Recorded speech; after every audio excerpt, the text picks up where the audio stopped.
What up, everybody? This is Daria Hunt from Living Life Fearless, and I'm here with my reaction to Rogue One, a Star Wars story. I'm a simple man.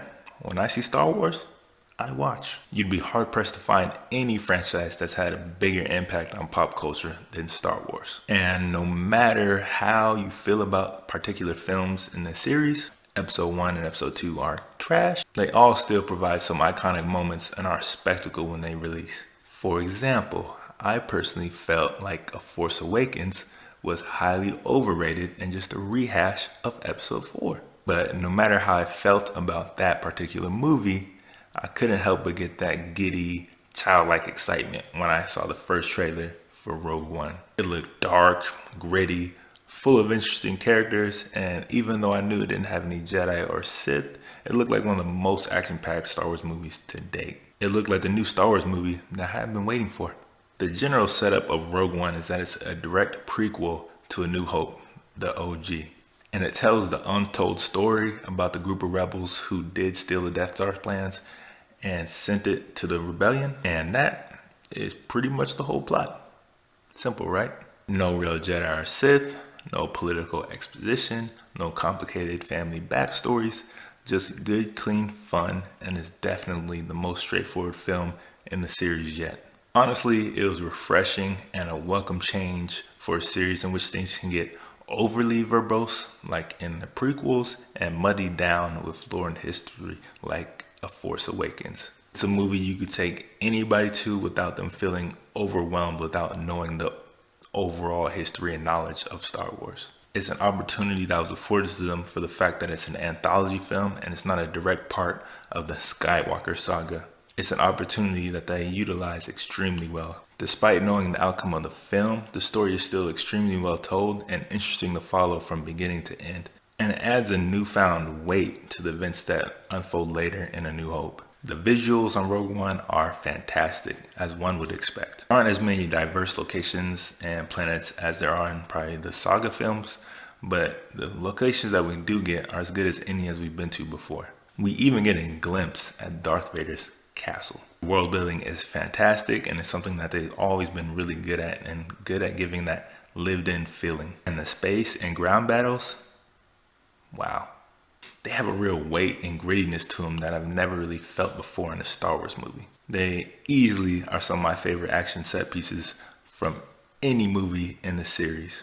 And I think they can rival any real world war movie. All the character designs are amazing, and with the droid they have, K2SO, you can't even really tell that he is CGI. But there are a few moments, specifically with certain characters, where some CGI gets a little bit wonky, but really not enough to pull me out of the experience. Only real area where I'd say things are lacking would have to be with some of the characters. Outside of Jyn, they're not really given any real backstory or real motivations to why they're joining the cause. Everything's talked about in a vague sort of sense, but they all do a good job of selling things, and their general determination to see the mission succeed feels genuine.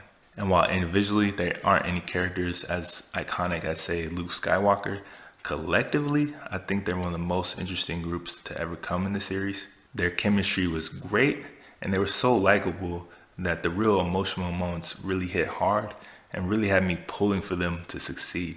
But that's not to say that there aren't great individual performances. Donnie Yen as Chirrut and Alan Tudyk as K2SO are hilarious and steal every scene they're in.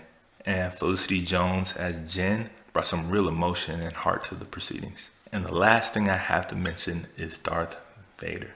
He only shows up for a couple minutes, but those couple minutes are some of the coolest fucking minutes you'll ever see. He completely wrecked an entire movie's worth of Kylo Ren.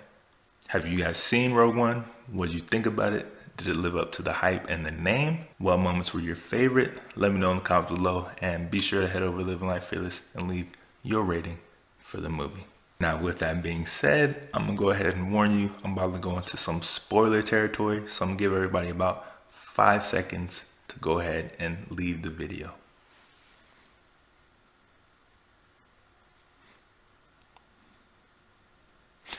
All right, Darth fucking Vader. While we did get to see Darth Vader in the original trilogies, we really never got to see just how powerful he was. And watching him board that ship and just completely fucking wreck all those rebels was amazing.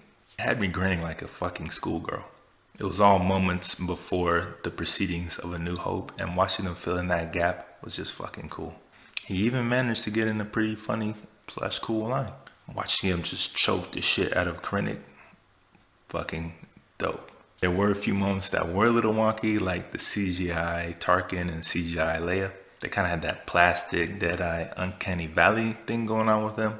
And knowing that the original actor who played Tarkin is deceased made things a little bit weird. But I think overall it was a risk that paid off because seeing them again was really, really cool. Less direct shots would have been better, and I really hope that this doesn't become the norm. There was a ton of fan service throughout.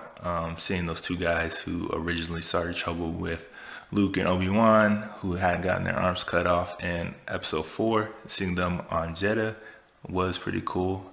We got to see C-3PO and R2-D2 again, albeit for a short appearance. Saw Gerrera from the Clone Wars, even though I thought he was probably one of the weaker characters from the movie. And if you watch Star Wars Rebels, which I do, then you would have noticed Chopper and a possible audio reference to Hera. And the big moment at the end, everybody dies. I wasn't sure if they would actually go this route, but I'm really glad that they did. While I did like a lot of these characters and really hated to see them go, their deaths brought a meaningful weight to the whole story and proceedings and really showed the whole cost and sacrifices that went into getting the Death Star plans. It was a risk well worth it and were some of the most impactful death scenes I've ever seen in a Star Wars movie. Let me know what you guys noticed and what you liked the most in the comments below. As always, be careful of spoilers for other people who haven't seen it.